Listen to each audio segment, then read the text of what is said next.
Assalamualaikum warahmatullahi wabarakatuh. Alhamdulillah, segala puji bagi Allah yang mengajarkan kita untuk selalu menjaga kejujuran. Meski dalam hal yang paling kecil sekalipun, sahabat sekalian, pernahkah kalian membayangkan bahwa hanya karena setengah buah apel, nasib seseorang bisa berubah selamanya? Bahwa karena kejujuran pada sesuatu yang tampak sepele, Allah membukakan jalan menuju jodoh yang mulia, bahkan melahirkan seorang anak yang kelak menjadi ulama besar dunia? Inilah kisah yang sangat menyentuh tentang Sabit bin Ibrahim, seorang pemuda miskin, tapi berhati bersih dan apel yang jatuh dari pohon, yang ternyata bukan sekadar buah, tapi takdir Allah yang penuh berkah. Sebelum lanjut, jangan lupa untuk like, komen, share, dan subscribe, supaya tidak ketinggalan kisah hikmah lainnya. Oke, yuk kita simak bersama kisah luar biasa ini. Di sebuah pinggiran kota Kufah, hiduplah seorang pemuda miskin, tetapi sangat saleh. Namanya Sabit bin Ibrahim. Dikenal rajin, jujur, dan sangat takut akan perbuatan haram, walau sekecil apapun. Suatu hari, dalam keadaan sangat lapar, ia berjalan melewati kebun buah dan melihat sebuah apel matang jatuh terguling keluar dari pagar kebun. Ini rezeki atau ujian? Gumamnya. Karena perutnya keroncongan, ia mengambil apel itu lalu memakannya separuh. Namun tiba-tiba, hatinya diliputi gelisah.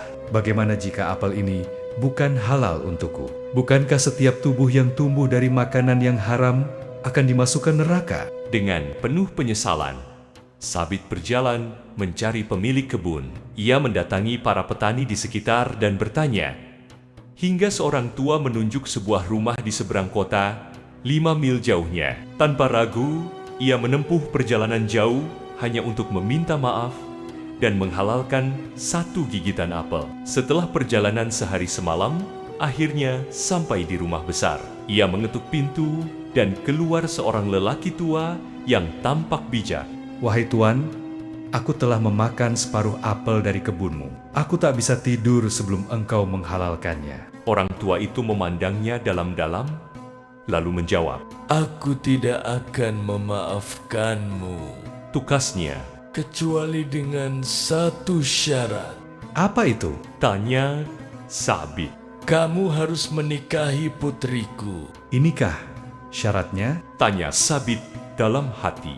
Aku makan separuh buah apelnya, dan agar dia memaafkanku, aku harus menikahi putrinya? Dan sebelum Sabit sadar dari kebingungannya, si pemilik kebun menimpali. Sebelum kamu menikah dengannya, aku akan memberitahukan ciri-cirinya agar kamu tak menuduhku telah menipumu. Anakku itu buta, bisu, tuli, dan lumpuh. Sabit bin Ibrahim semakin bingung. Bagaimana mungkin ia harus menikah dengan gadis yang buta, bisu, tuli, dan lumpuh? Semua itu hanya supaya ia mau memaafkan karena separuh apelnya yang telah ia makan. Ketika Sabit dalam kondisi seperti itu, si pemilik kebun menegaskan, Tanpa memenuhi syarat ini, aku tidak akan memaafkanmu. La haula wa la quwata illa billah. gumam Sabit. Lagi-lagi si pemilik kebun mengatakan, Aku tadi lupa memberitahumu bahwa putriku itu jelek. Aku harus mengatakan semua ini karena Rasulullah Shallallahu Alaihi Wasallam telah bersabda, orang yang menipu kami bukan termasuk golongan kami. Sabit menutupi wajahnya dengan kedua tangannya sambil menggumamkan ayat. Yaitu orang-orang yang apabila ditimpa musibah, mereka berkata, Inna lillahi wa inna ilaihi raji'un. Sesungguhnya kami milik Allah dan kepadanya lah kami kembali. Bagaimana? Tanya pemilik kebun. La ilaha illallah Muhammadur Rasulullah. Itu kalimat terbaik. Tanya pemilik kebun. Tapi maksudku, Apa jawabanmu untuk penawaranku ini? Sabit bingung dan terkejut.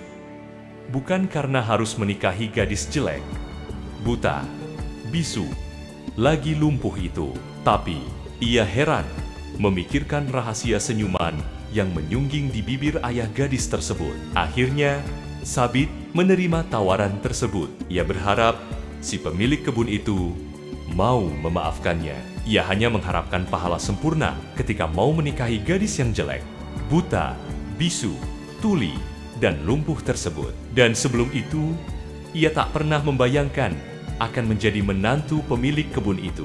Singkat cerita, setelah akad nikah yang singkat, Sabit masuk ke kamar pengantin. Ia menyapa. Assalamualaikum. Dan dari arah tempat tidur, terdengar suara lembut. Waalaikumsalam. Sabit terkaget. Kau tidak bisu? Gadis itu tersenyum manis. Aku tidak pernah menggunakan lidahku untuk berkata sia-sia. Itulah mengapa ayahku menyebutku bisu. Aku tidak tuli karena aku hanya mendengar hal-hal yang baik dan tidak pernah mendengar gibah. Aku tidak buta karena aku selalu menundukkan pandangan dari yang haram.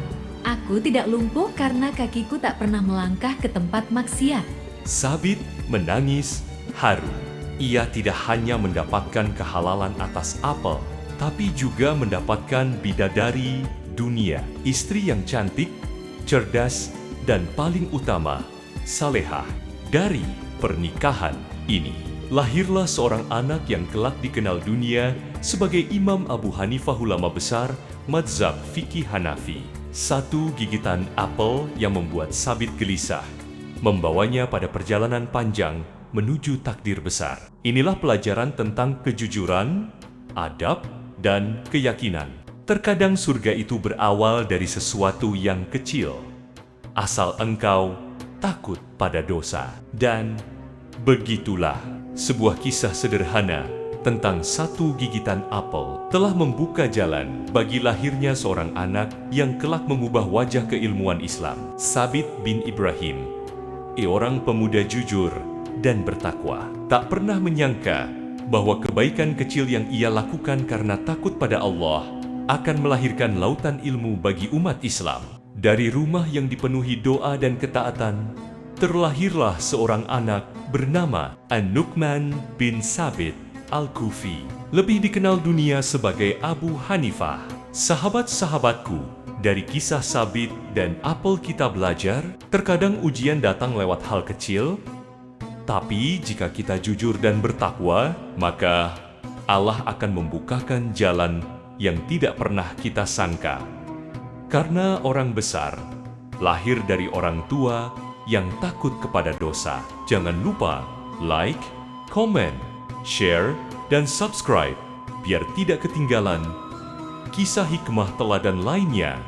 Akhir kata, wassalamualaikum warahmatullahi wabarakatuh.